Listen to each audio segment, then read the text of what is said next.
Hello folks and welcome to the first episode of Padurday.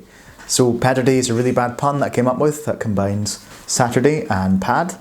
So obviously that means that we're going to be doing pad exercises and lessons every Saturday.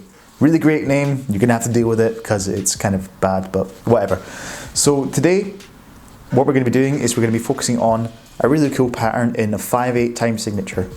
So it's going to be a rudimental chop that's great for building an understanding of 5/8 and odd time signatures, but it's a great warm-up as well. And yeah, what we'll do is we'll just dive into the lesson. I've had about 5 coffees, so if I'm a bit weird and ecstatic and talking really fast, I'm sorry. I'll try my best to slow myself down. I've had a lot of coffee. So there's 3 main variations that we're going to be working on today, and all 3 variations are just straight up 16th notes for the whole bar. And because we're in 5/8, what we're going to be doing is we're going to be playing 10 semiquavers per bar. And this is quite hard to count, so what I've done is I've split it up into a phrase of 6 and a phrase of 4 semiquavers. So there's going to be a phrase of 6 semiquavers and then a phrase of 4 semiquavers, and we add them together to come up with a full bar of 5/8. This is a great way for tackling odd time signatures because it can be quite hard to count things, but if you split it up into smaller subdivisions and smaller phrases and add them all together, and it's a great way to count time signatures, especially when they're odd. Okay, so the first variation we've got here is just a combination of a paradiddle-diddle and then just a paradiddle. So a paradiddle-diddle is a 6-note phrase, and then our paradiddle is the 4-note phrase. So we add them together and we get our full bar of 5/8. So a paradiddle-diddle is just a simple rudiment that's just right, left, left, left. Then obviously our paradiddle is right, left, right.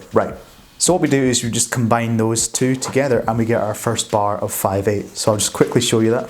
Just right, left, left, left, right. And that's where the hard part comes in. So this is actually a 2-bar phrase because at the end of this final paradiddle, so the right, left, right, we'll then switch over to lead with our left hand. So we're still going to do a paradiddle-diddle and a paradiddle, but we're just switching our lead hand. So it'll be left, right, right, left, like that. So all together it creates a nice back and forth motion between each hand, and it's great because I believe that if you're practicing something, especially rudiments, you should practice it equally with both your left hand and your right hand. Your right hand and your left hand. Oh my god, it's been a long day. So this is great for that because it creates a kind of equal power and equal balance between both hands leading, and it means that you're not lacking in either of your hands.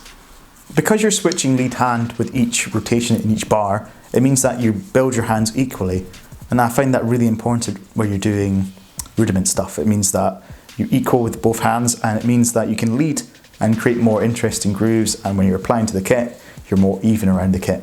So what I'll do is I'll play that really slowly with a metronome, and then I'll also do a higher tempo version as well.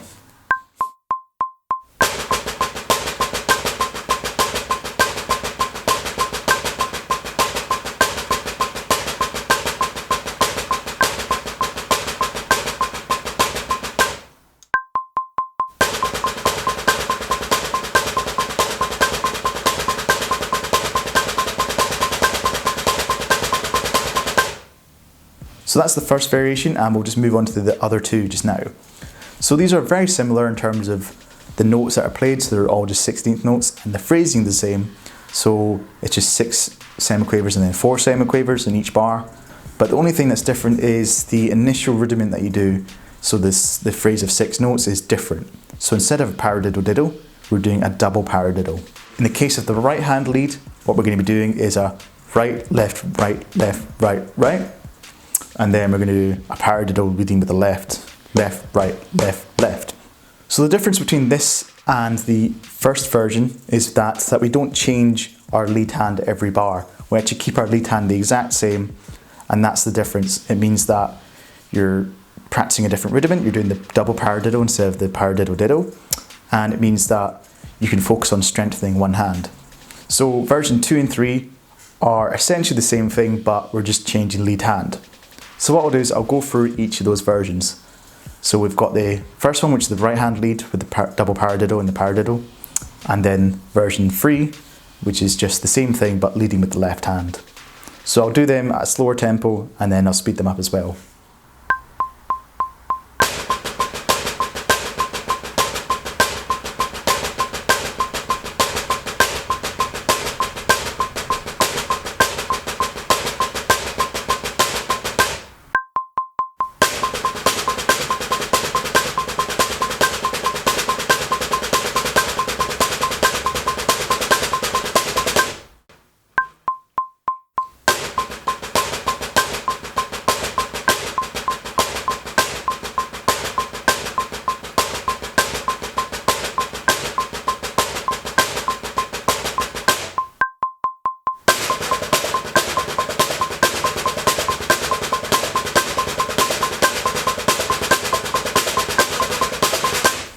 Okay, so that is our first episode of Padurday. Have some fun with that pattern. It is quite brutal. It seems quite easy, but when you try to do it in context with the time signature, it's quite hard. So take your time with it and take it slow and have some fun with it. It's really enjoyable, and I've been doing it all day, and it's definitely helped with speed and control, and I feel more comfortable in 5/8 now, to be honest. It's been very, very beneficial. So I hope you enjoy, and I'll see you in the next Padurday next Saturday.